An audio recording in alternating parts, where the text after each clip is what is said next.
Hello, my name is Brandon Schoenborn, and this is my 2014 Subaru STI. If you've followed the channel for a little while, you know I essentially built this car from the ground up, and I've been absolutely sending it. I enjoy it, and yeah, just really taking advantage of what I have. But today I want to explain where I'm from, kind of what got me to this point of building this car, and maybe try to inspire you guys to take a path similar and be able to build your dream Subaru or dream car, whatever it may be. So starting way back, I grew up in Athens, New York, and then towards the later half I moved to Windham, New York, which is a very small town up in, it's almost like a tourist town in New York. Big ski mountain area. We had a place up there on 25 acres, and that's essentially where I grew up. I went to school in a very, very small school. It was a public school, but I think there was like 24 of us in our graduating class, not a whole lot. And I wasn't really into cars back then. My dad is very mechanically inclined, and I learned a lot of my mechanic skills from him growing up, you know, holding the flashlight in the right spot, that kind of stuff.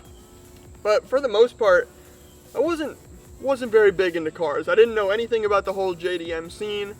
I was an Audi guy. My first car was a 2001 Audi A4 that I bought for like $1,300 or something like that, and beat the crap out of it for a little while. I think I hit a deer in it, and then I sold that, bought a 2008 A4, a little bit newer. I drove that off a cliff, a little bit of snow and black ice, and I went for a ride. That was a sketchy one, but after that, I had a 2011 A5, which was a coupe. That was probably my favorite Audi that I had, and that came from one of the owners of the bike shop that I used to work at. So coming up, like I said, I wasn't really into cars. I was big into mountain bikes. I raced downhill for quite a few years. I intended to continue doing that for as long as I possibly could. That is definitely my passion. I love to go ride, whether it's just a simple trail ride or ripping down a mountain. I love it. Enjoy the adrenaline rush, and yeah, so I worked at a bike shop as a mechanic for like 6-7 years. I started when I was 12, started getting paid when I was 14, and then I was like the only mechanic there for a little while. So I guess you could say I picked up some of my mechanical skills from there. So I definitely worked on a lot of bikes, and sometimes it's just as hard as working on these dang cars. So, I graduated school, and I didn't really know what I wanted to do. I did get into a few colleges, but I really didn't want to go to school. And I think that was part of the problem, but it helped me out in the long run. So I ended up enlisting in the Air Force, which was probably the best decision I've ever made in my life. They've given me, I wouldn't be able to do this without the military, if I'm being honest. They've supported me with benefits like education. I've gone to school while I've been in the military. It's really turned me into who I am today, and I can't thank them enough for that. But that being said, once I got through basic, I got through tech school, and I was at my first base, was in Spokane, Washington, and I remember I got there and I was in the dorms. You're in the dorms for quite a few years before you are able to go out and get your own place and whatnot. So I met my first roommate. We had 3 roommates. It was a pod full of 4 people, so 3 roommates. And I met my first guy. His name was Seth. Seth and I lived together through our entire time in the dorms, and then we got out at the same time. And he was actually my roommate until we left Spokane and moved on to another base.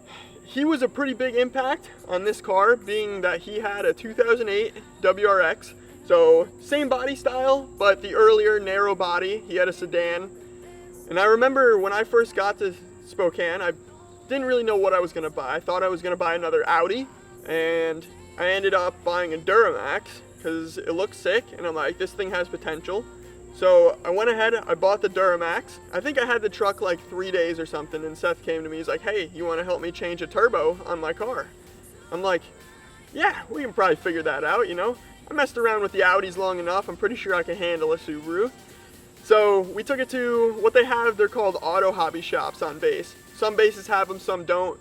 Essentially, you take your car there and you can rent a lift, you can rent tools, you can rent whatever you need, and you know, work on your own car. It's a pretty cool little add-on to some bases in the military. So we had the car there, and I remember we got the turbo changed out, which if you're doing it for the very first time, can take a while. Like, granted, I could probably change the turbo in a few minutes now.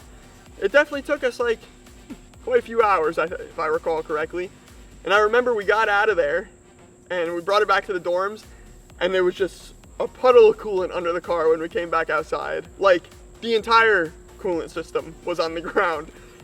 And it turned out it was just a loose banjo bolt for the coolant feed on the turbo, but we were stressing because that was his only car and we had no clue what was going on. You know, before you're too much of a mechanic, you gotta figure out and learn the hard way, and that's what we did. But I remember once we got the car done we put like, I can't remember the turbo swap we did. It was from the WRX turbo to the STI turbo. So it wasn't anything crazy, but it was noticeable. And we took that car out for a ride, and I just enjoyed driving it. Like, the car was just really, really fun to drive compared to the Audis. I think what I liked most about the Audis, they handled incredible. Like, I haven't driven a car that beats how the Audi handled yet, but the Subarus just, I don't know, they're just fun to bang gears, and even stock, they got some zip to them, and we just had a good time in it. You know, monitoring the old anxiety port back then and watching the good old Subaru knock, trying to figure out how to flat foot and launch and try not to blow up the old WRX 5 speeds. We had a grand old time in that thing. And he always told me that he wanted to buy a hatch, an all black hatch, and just murder it out and make it look sick. And I kind of stole the idea from him. I remember watching a video that was posted a while back of a black hatch with bronze TEs on it. I think it was Brandon Schoenborn that posted it on YouTube. He's actually also from Washington.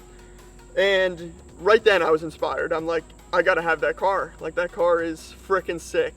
And that's exactly what I did. After I saw that video, I was browsing for a good minute, and I ended up finding this car in Portland, Oregon, which was, it was a drive. I can't remember the exact distance. I keep thinking it's like 6 hours, but I think it was a little bit more, 7, 8 maybe. And being that I didn't really have the money for it at the time, I was like, okay, cool, I'll get a loan. And I'm trying to work with the seller, who is really, really cool. We still talk time to time, even today. He's stoked with how the car turned out, you know, happy it went to a cool owner and whatnot. But we came upon an agreement to meet halfway to look at the car.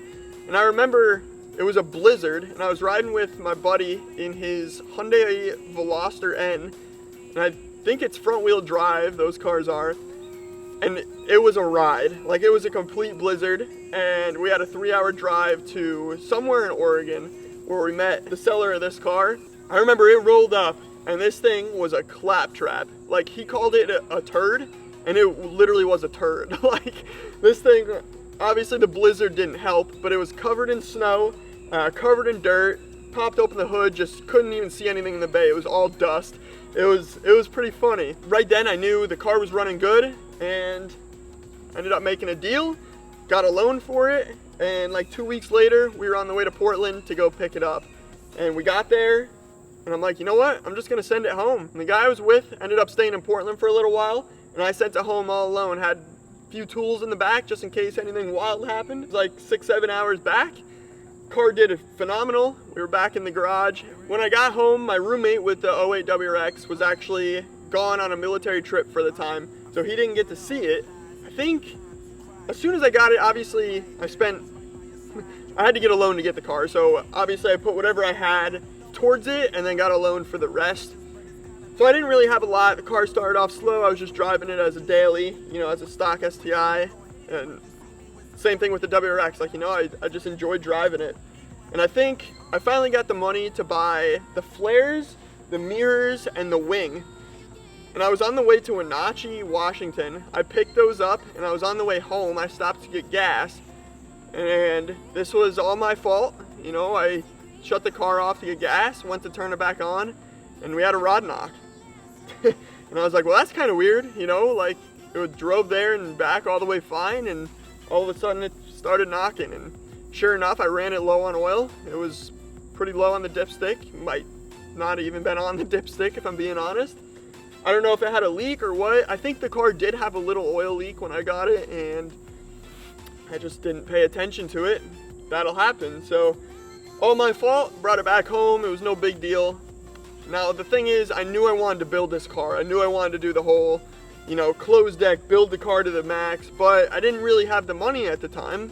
So I think I was just buying some exterior things here and there. I did like the coilovers on the car, I did the wing, I essentially did the whole exterior of the car while it was blowing up, you know. If I couldn't afford the engine build, might as well make it look nice and sit pretty. And once we could afford the engine build, we'd be dialed. So once I had pretty much the exterior done, I think that was right around 2022-ish. And that's when my roommate Seth, that I was roommates with for quite a few years, he ended up moving out of Spokane, and I ended up moving in with another buddy. And that's when I got tasked to deploy. And that was essentially the support I needed to finish building this car. So I had the short block before I left from out front. It was a case that I had bought for $100. Essentially cleaned it up, pulled it apart, sent the cases out to out front. They sent it back closed deck, and it was ready to go. So once I got back from deployment, I built this thing to the hilt. Built the whole engine in my buddy's basement on a little foldable table, you know, budget build for sure. This was my first time ever building the motor. Heck, first time ever building the car. So just learned off of YouTube, learned off of forums, built the thing, got it running, and it was on a time crunch because once I got back, I already had orders to move to North Carolina.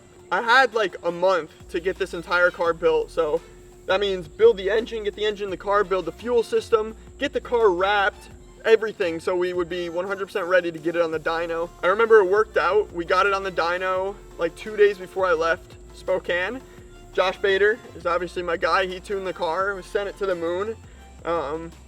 Definitely still pushing the car. I built this car to be driven. I didn't build it to be a show car. It kind of turned into one, is what I tell everyone. This car is an absolute ripper, and 3 years ago, this was obviously the dream to build. I saw that video that Brandon posted on YouTube. I'm like, I gotta have one.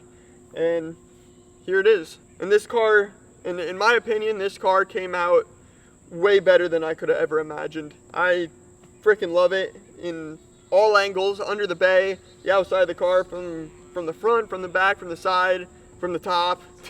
This car blows my mind, so I'm super stoked with it. My goal with the YouTube videos is to not only just provide content, but hopefully teach you guys, inspire you guys to go out, do what you got to do to build that dream car that you want, or dream lifestyle, you know, whatever it is. I'm very fortunate to be where I'm at right now, but it's all because of the decisions I made and that I was influenced to make by my parents, my friends, all that kind of stuff. So, and now in 2023, I started Panzerbuilt, and for right now, you guys may see it as I'm just selling merch and apparel here and there, but my vision for it is a lot bigger. I want to build motors for people, build cars for people, you know, give people that experience and reaction I got from this car, because it's something that I feel like everyone should experience at least once in their life. Like, this thing is unbelievable, and I love taking people for rides. As much as that's not a good idea, if you guys just build a car, don't take all your friends for rides, you know. Get used to the car, don't blow it up trying to impress anyone, but for me, I just love to see everyone's reaction and give them the ride of their life, essentially. So that pretty much brings us to present day. I'm always looking to expand and bring in more opportunities. This car right now, a lot of you guys are asking if I'm gonna change it up anytime soon, but really, I built this car back in January. You know, it's only been half a year or whatever. I'm just enjoying the car.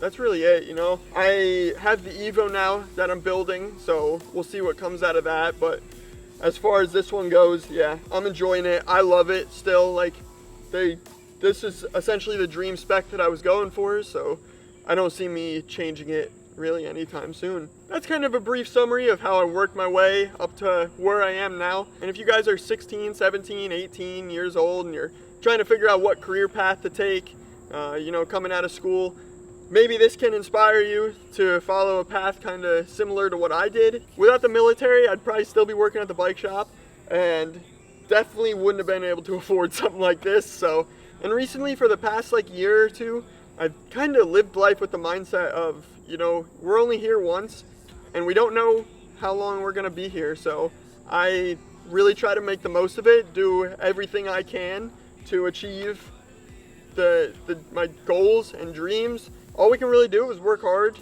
shoot for the stars, and eventually, in my head, it's gonna work out. And that's kind of what I've been doing. Every day, try to explore something new, build off of your mistakes, learn from them, and just make the most of life. I think that's most important. Well, that's pretty much gonna wrap up this video. Throw in some cinematic shots of the car at the end to, you know, tie it all together. But yeah, hope you guys enjoyed. Maybe you learned something, maybe it inspired you, I don't know. If you liked it, leave a thumbs up, drop a comment, and once again, I appreciate all the support that I've been getting on the channel and on Instagram. It really means a lot, and I'm excited to see where it takes us. But for now, I'm gonna head out, get out of the woods here, head back home, catch you in the next one. Till then, peace out, see y'all later.